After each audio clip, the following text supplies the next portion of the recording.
Donc les caractéristiques de ce Sony Xperia Z3, donc on retrouve un écran de 5,2 pouces avec la technologie Triluminos, ce qui veut dire que en fait Sony a rajouté des couleurs en termes de LED, le vert, le bleu et le rouge en plus, pour donner plus de peps à leur écran.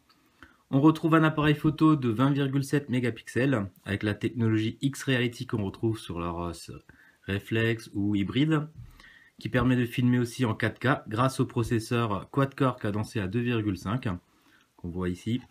Il est équipé d'un flash LED assez puissant, ça va, il s'en sort pas mal. D'une puce NFC, comme toujours, Sony qui est quand même un petit peu l'inventeur de cette technologie-là, donc le met en avant sur ses appareils.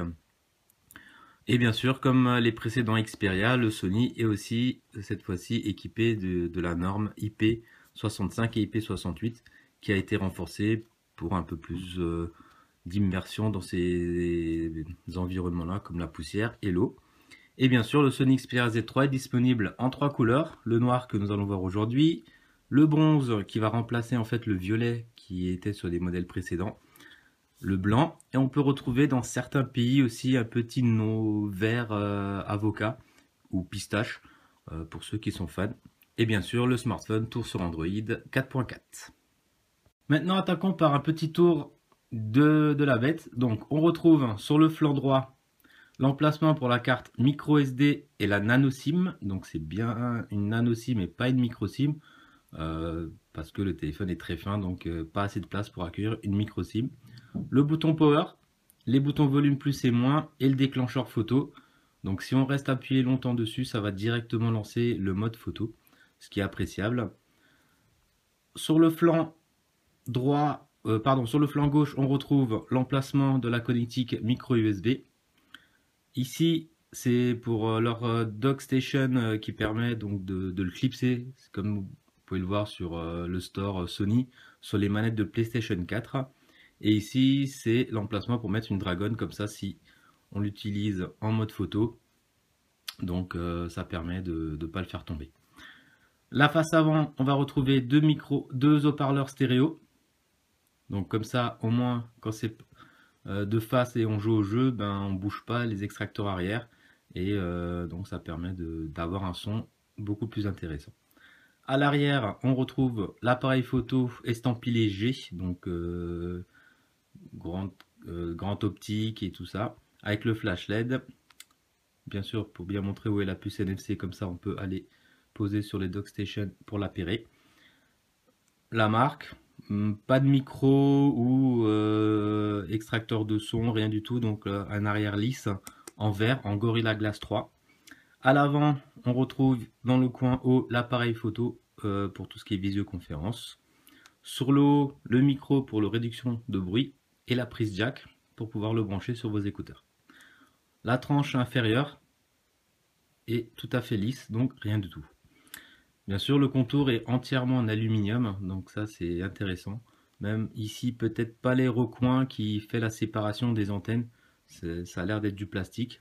Sinon, tout le contour est en aluminium et c'est très agréable à tenir en main et le bouton est accessible. Donc, qu'on soit droitier ou gaucher, le bouton est très bien accessible. Maintenant, voyons voir la partie écran. Donc, on avait dit qu'il avait un écran de 5,2 pouces, donc qui le place quand même dans un standard actuel des téléphones Android. Un peu plus grand que le S5 de chez Samsung qui est en 5,1. Et avec la technologie Triluminos, donc un très bel écran, pratiquement du 2K. Donc c'est vraiment très très bien comme qualité et résolution d'écran. Donc moi qui utilise un iPhone 6, la première fois que j'ai pris en main le Sony Xperia Z3, j'étais très bluffé par sa qualité d'écran. Et franchement, il n'y a rien à dire là-dessus. Alors, voyons maintenant la partie interface de ce téléphone. Donc comme on a dit, il est sous Android 4.4, donc on va vous montrer ça ici. Alors à propos du téléphone, et il est bien sur Android 4.4.4, donc la version KitKat. Avec une petite interface, une petite surcouche Sony, qu'on aime ou qu'on n'aime pas. Bon, moi je suis pas trop fan, il y a trop de widgets, d'animations qu'on n'a pas forcément envie d'utiliser. Et on passe quand même un certain temps sur le téléphone à vouloir supprimer, désinstaller tous ces widgets-là. Je trouve que c'est une perte de temps. Quand on prend un iPhone et on l'utilise, on l'achète, on met sa carte SIM, il est prêt à l'emploi, mais là, vous passez un certain temps à nettoyer, à enlever tout ce que vous ne voulez pas. Après ce petit tour de produit, attaquons maintenant le test AnTuTu. Donc le Tense Benchmark. Donc le smartphone est très bien placé, il est en 5e position à plus de 40 000 points. Ce qui n'étonne pas hein, aujourd'hui avec un quad-core cadencé à 2,5 qui est pour moi un standard. Hein, ça sera les futurs processeurs à mon avis Android tourneront en 2,5 et en quad-core parce que les jeux, les animations sont vraiment très très gourmands. Et avec l'arrivée de Android 5 Lollipop, je pense qu'on aura des smartphones très très rapides. Donc vous imaginez un téléphone cadencé à 2,5 en 4 cœurs, c'est pratiquement la vitesse d'un netbook ou d'un PC premier prix.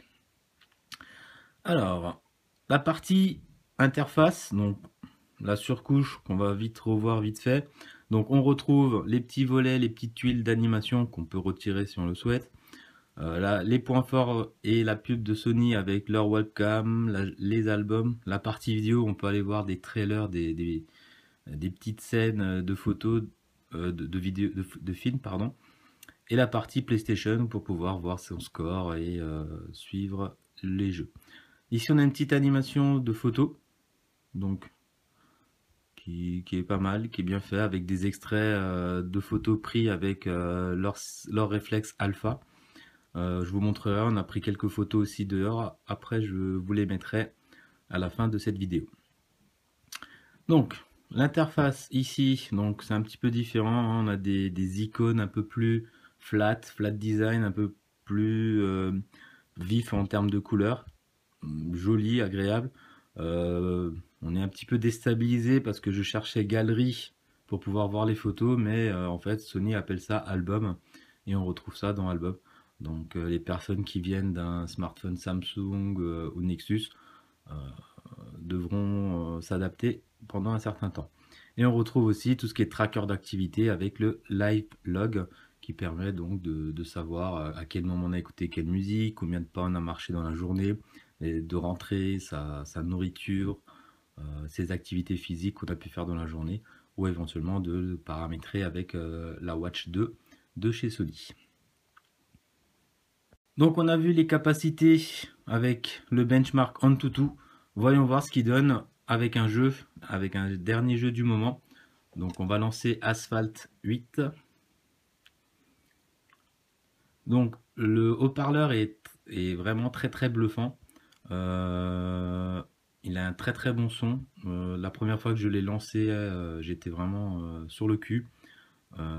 Parce que c'était vraiment un effet stéréo bien profond avec des bonnes basses, un bon son bien calibré. Et ça donne envie de regarder des vidéos toute la journée avec. Alors, on va lancer un petit jeu, donc on va y jouer un petit peu. Alors déjà, la batterie de téléphone était dans les 70%. On va jouer un petit peu et voir à combien il va tomber.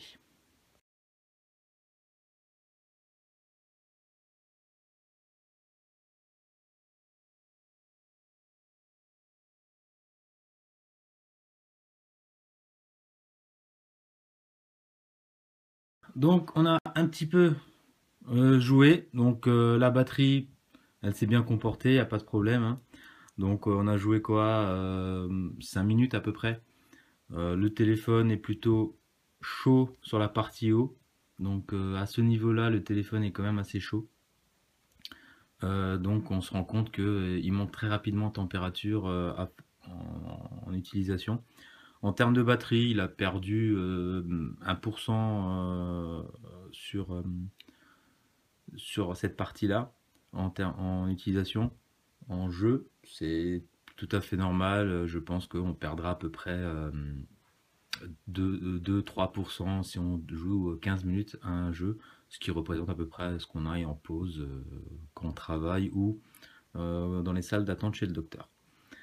Alors, qu'est-ce que j'en ressors après avoir joué?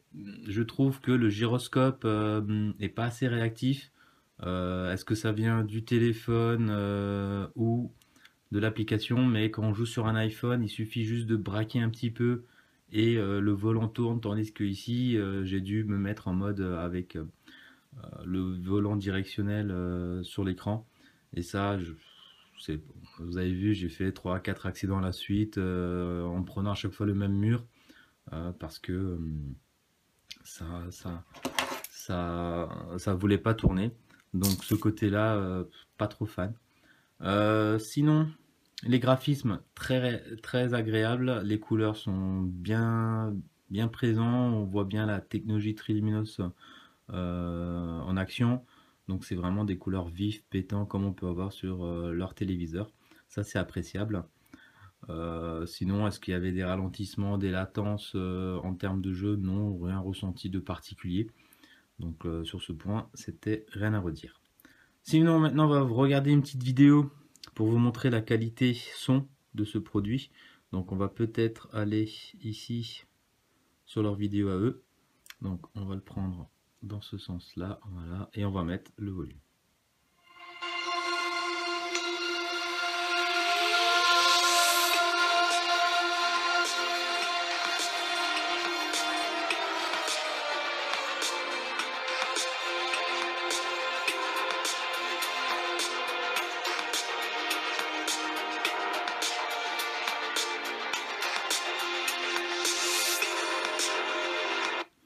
Voilà, donc vraiment un très bon son. On ressent même les petites vibrations des basses.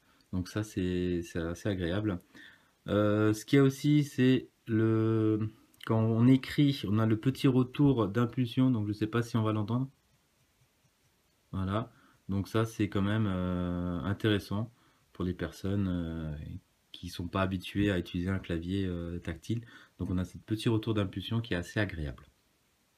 La partie photo maintenant, donc on va vous montrer quelques photos que j'ai prises aujourd'hui, donc à l'extérieur. Donc on retrouve quand même des belles couleurs et un très joli piqué si on regarde sur le gazon ici. Donc c'est vraiment, on voit chaque petite herbe, c'est assez agréable et franchement c'est assez bluffant en termes de qualité photo. Comme ici on voit bien les couleurs hein, sur le rouge ici, c'est vraiment très joli. Au début, ayant vu ce que le Xperia Z1 faisait avec son 20 millions de pixels, je me suis dit, ils vont faire encore un 20 millions qui vaut rien en termes de photos, mais là, franchement, c'est très bluffant. Donc, on peut carrément l'utiliser comme un appareil photo d'une valeur de 159 euros. Sur le marché aujourd'hui, avec son téléphone, on peut faire des photos comme ce type d'appareil. Donc, ça, c'est appréciable. Hop.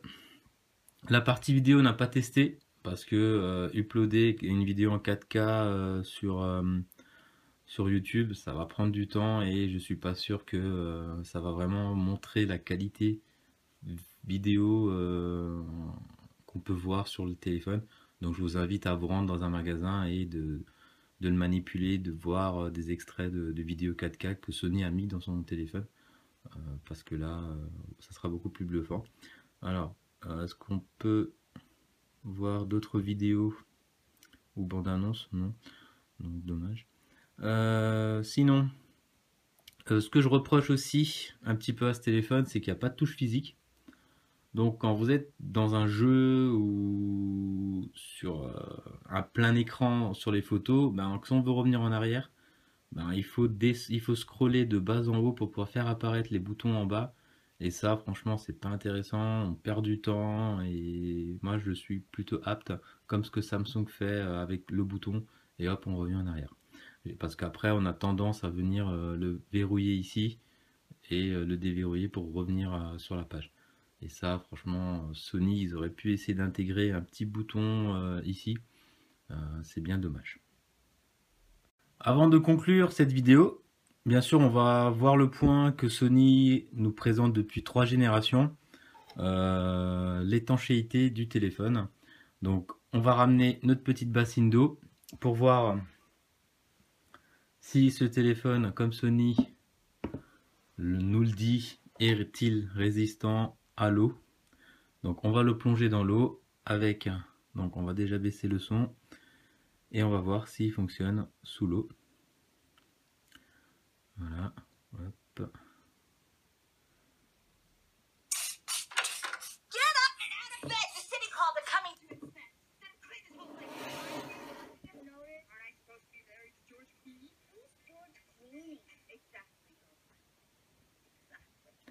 Donc voilà, le téléphone est résistant à l'eau. Donc là-dessus, il n'y a pas de problème.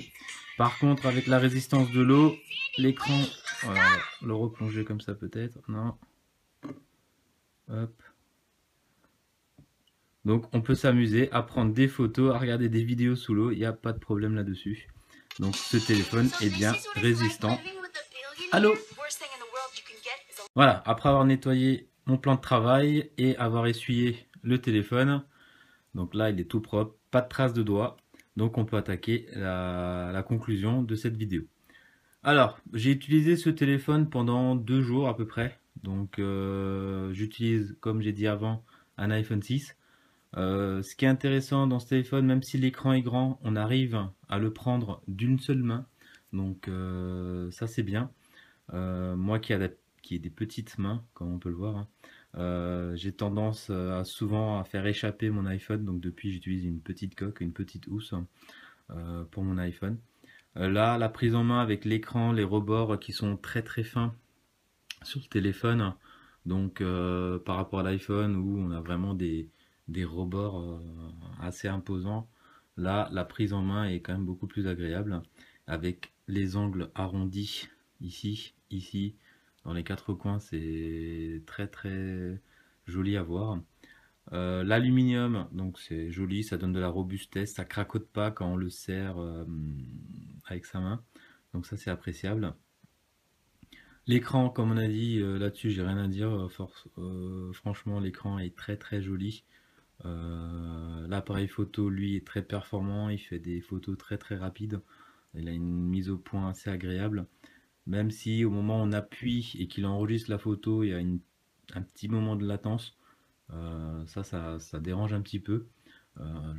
Sur l'iPhone, on appuie, la photo elle est enregistrée. Donc là, il y a un petit temps de latence. Donc parce qu'il y a le traitement de l'image et tout ça. Mais sinon, un très beau smartphone. La partie jeu, donc les personnes qui aiment jouer retrouveront bien sûr sans problème un téléphone qui fera tourner n'importe quel dernier jeu du moment sur Play Store. Donc là, ils peuvent aller les yeux fermés. Le prix du téléphone, il est placé à 679 € dans les magasins type Darty et tout ça. Donc quand même un téléphone haut de gamme, plus cher actuel par rapport à un S5. Mais éventuellement, il y a le Z3 Compact qui peut venir être mis à contribution pour les personnes qui veulent un écran un peu plus petit pour mieux rentrer dans les poches. Donc le Z3 Compact doit être à 499. Le poids que on n'a pas dit, donc le poids il est à 152 grammes, qui est tout à fait standard hein, en termes de poids actuel sur les téléphones. Le dos en verre qu'on aime ou qu'on n'aime pas, mais ça laisse quand même des belles traces de doigts. Donc, mais ça glisse un peu moins que le dos aluminium d'un iPhone. Mais les traces de doigts, ça y va. Petit reproche aussi, c'est le petit bouton ici de l'appareil photo que on a souvent tendance à appuyer sans faire exprès. Donc il est assez comment dire, sensible. Donc vraiment quand on veut le déverrouiller, on va venir appuyer sans faire exprès, ça va déclencher le mode photo. Donc malheureusement ça, on aurait bien aimé qu'il soit un petit peu déplacé, peut-être de l'autre côté ou autre, mais il faut faire attention, la pression va très vite dessus. Voilà, donc merci de nous avoir suivis sur WebGeek. Nous allons vous présenter la prochaine fois la nouvelle tablette de chez HTC, la Nexus 9, qui est sous Android 5. Donc abonnez-vous et comme ça vous serez les premiers à voir la tablette de chez HTC, la Nexus 9. On fera un déballage et une prise en main de cette tablette et on verra ce qu'elle vaut. Voilà, donc merci encore et bonne journée à tout le monde. Ciao ciao. Ces Japonais nous sortent des téléphones résistants à l'eau, à la poussière, et de plus en plus fins. Mais par contre, qu'est-ce que ça tombe des mains?